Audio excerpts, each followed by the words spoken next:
Welcome to Lesson 14E, Practical Application, Jet Engine Afterburners, Part 4.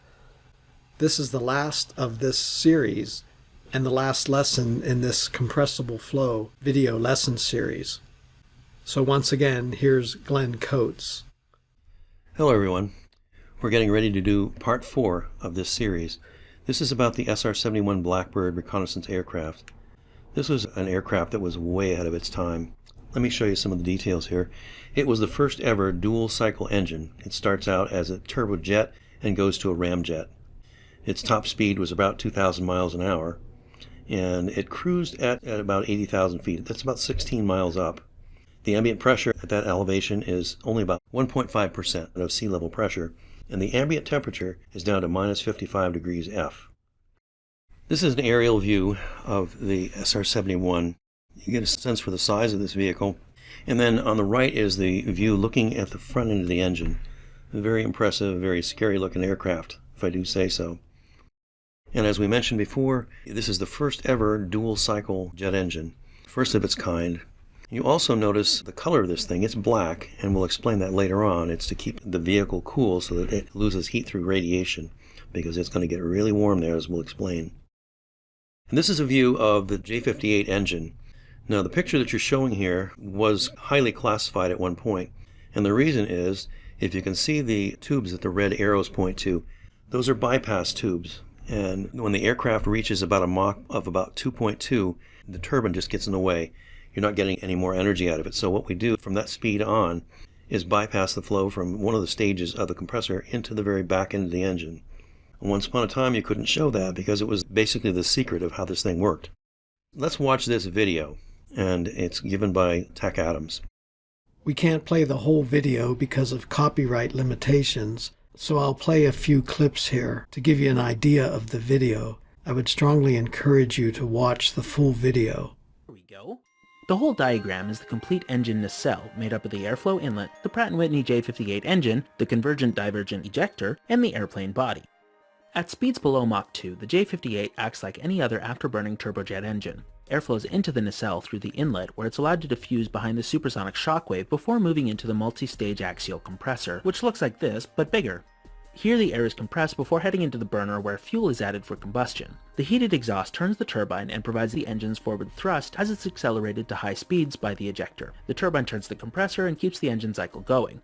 Just after the turbine is the afterburner, where more fuel is added to the exhaust in order to get as much of the oxygen out of the air as possible.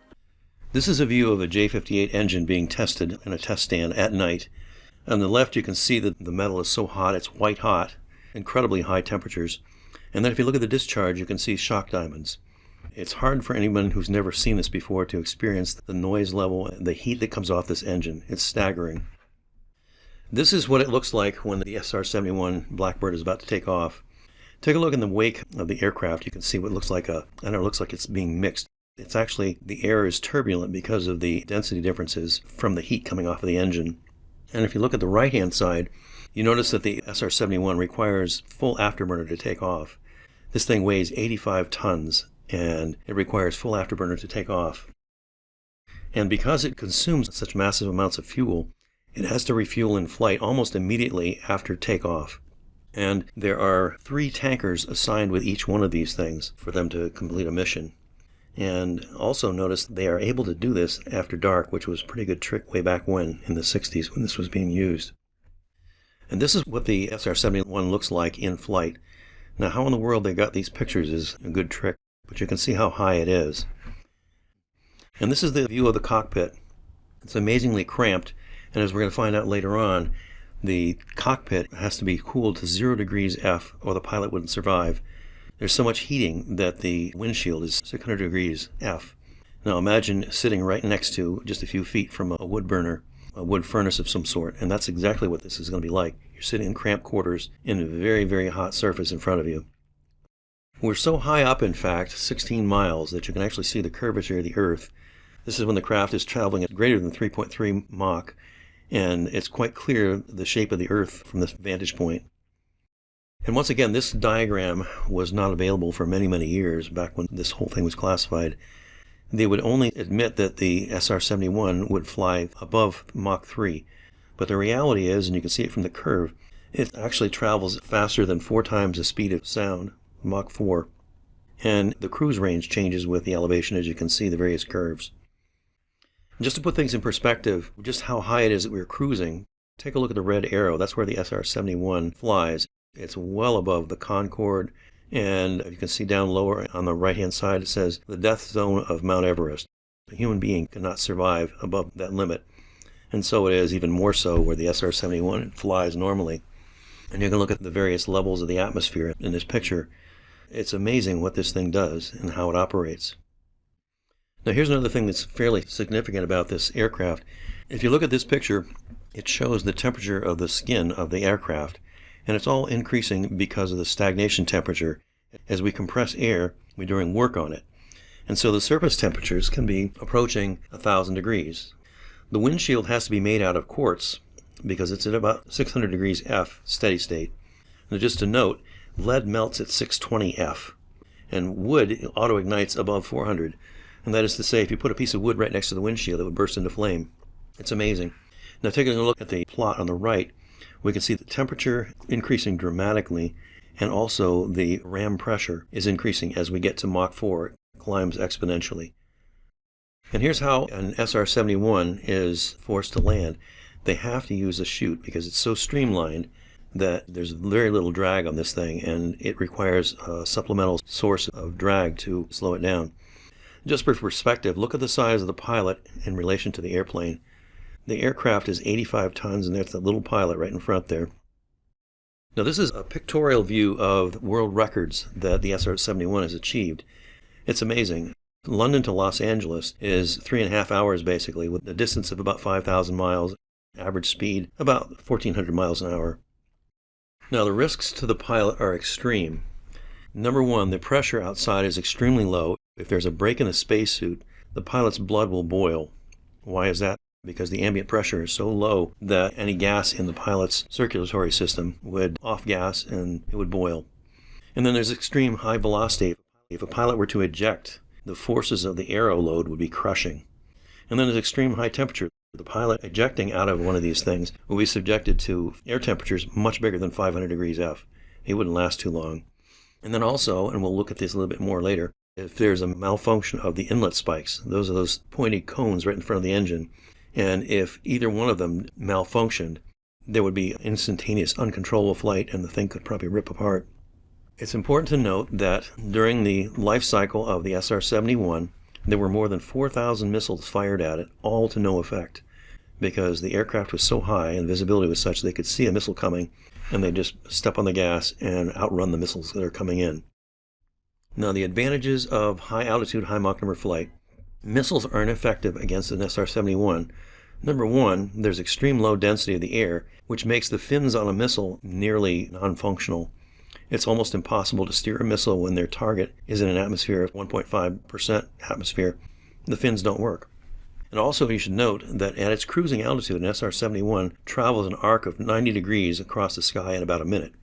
So if you were to try to fire something, you've got less than a minute to get to the target and knock out the aircraft.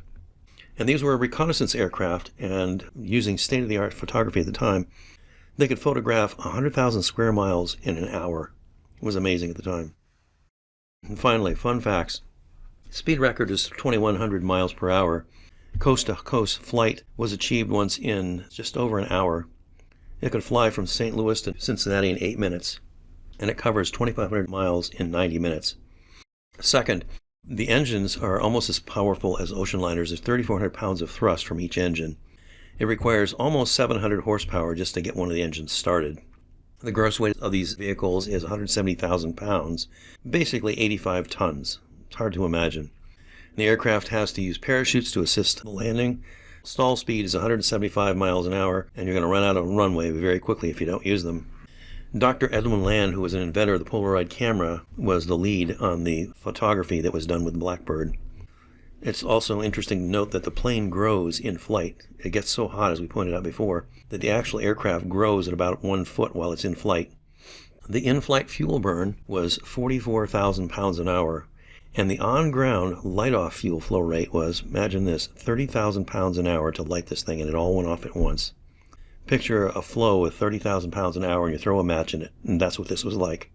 Interestingly enough, this engine gets more efficient as the Mach number goes above 2.0. Now, it must be refueled every 90 minutes because it's such an incredible fuel consumption.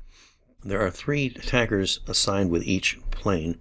They're needed to refuel the SR-71 for a typical mission. We should note that the windshield is steady state higher than 600 degrees F, and the cabin has to be maintained at about 32 degrees F to keep the pilot from overheating. Now, the pilots were never told what they were photographing. Everything was pre-programmed, and it was all highly classified. Now, what I'd like to do is show you a video clip by Tech Adams, and it really tells you what these vehicles are capable of doing. Again, we can't show the whole video because of copyright issues, so I'll show a few clips from the video and encourage you to watch the whole thing yourself. With a cruising speed of Mach 3.2 and an estimated top speed of Mach 3.5, the SR-71 Blackbird holds 7 aircraft records, including the fastest air-breathing manned aircraft. In a climb, the aircraft has been known to reach an altitude of 95,000 feet, twice as high as the highest altitude permitted for a commercial passenger jet. Looking at its vertical cross-section, you can see how balanced it is above and below a central horizontal plane. Its delta wing is relatively thin, minimizing its disturbance through the air. When you look at it from above, you can see how its whole body fits within a single, elongated triangle, running from the front pitot tube to the wingtips. This makes sure that the front shockwave created by the nose at supersonic speeds doesn't intersect with the rest of the aircraft, reducing overall drag. Its main body is straight and long like an arrow. The interesting thing is that above Mach 2, ramjets are more fuel efficient than turbojets, which means that the Blackbird gets better gas mileage at Mach 3.2 than it does traveling at slower speeds. Its convertible engines give it the best of both worlds. A turbojet to take off, land, refuel, and bring it up to speed, and a ramjet to give it the power to fly 3,200 nautical miles at 3 times the speed of sound on 1 tank of gas. And considering that all that was designed with just a pencil, paper, and a slide rule, it makes the Blackbird even that much more of a technological achievement. Thank you very much. Thank you for watching this video. Please subscribe to my YouTube channel for more videos. 1, 2, 3. That's all there is to it.